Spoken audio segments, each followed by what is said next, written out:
నిన్న తమిళనాడులో కోయంబత్తూరు జిల్లా సూలూరు ప్రాంతంలో ఒక కిరాణా కొట్టుకొచ్చినటువంటి 10 సంవత్సరాల పాపని కిడ్నాప్ చేసి దారుణంగా చంపేశారు.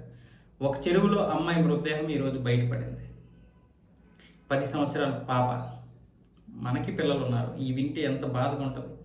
వెంటనే వాళ్ళు బాధితులు ఏం చేశారంటే, ఈ సీఎం విజయ్‌కి తెలిసే వరకు కూడా మేము మృతదేహాన్ని బయటికి తీయము అని చెప్పి ఆ పాపకి చెందినటువంటి బంధువులందరూ ఇది చేస్తే సీఎం విజయ్ దీని గురించి స్పందించి నిందితులు ఎవరైనా సరే కఠినంగా మేము శిక్షిస్తాం, ఎవరినైనా సరే వదిలేది లేదని బాగానే స్పందించాడు. కానీ ఇక్కడ మనలో కూడా మార్పు రావాలి. కోర్టులు కూడా చట్టాలు కూడా మారాలి, వాళ్ళ తీర్పులు మార్చాలి. ఇలా చంపినటువంటి వారికి ఏదో శిక్ష చిన్నగా వేసేసి ఒక 5-10 సంవత్సరాల శిక్ష వేయడం కరెక్ట్ కాదు.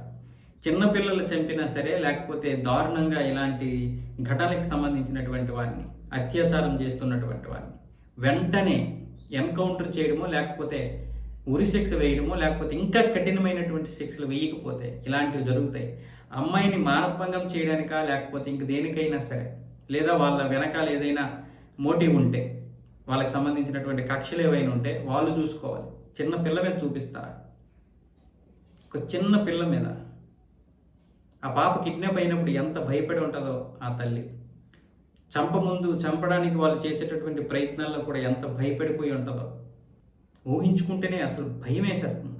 పిల్లల్ని ఏ విధంగా మనం కంటికి రెప్పలా కాపాడుకొని పెంచుకుంటే, ఒక కిరాణా షాపుకి వెళ్ళినా కూడా మనకి ఒక ఇది లేకపోతే ఏంటి ఈ చట్టాలు? ఇంకెప్పుడు మనకి బాధ్యత ఉంటుంది, భద్రత ఉంటుంది. ఇక్కడ రాజకీయాలు మాట్లాడాల్సిన అవసరమే లేదు. ఇది ప్రతి దగ్గర జరుగుతుంది. ఈ దారుణాల్ని ప్రజలకు కూడా పసిగట్టాలి. జరుగుతున్నటువంటి కిడ్నాప్ని చూస్తూ ఉండిపోతారు కానీ ఒక్కడు స్పందించడం మనకెందుకులే అని. మనకి కూడా రేపు జరుగుతుందిగా.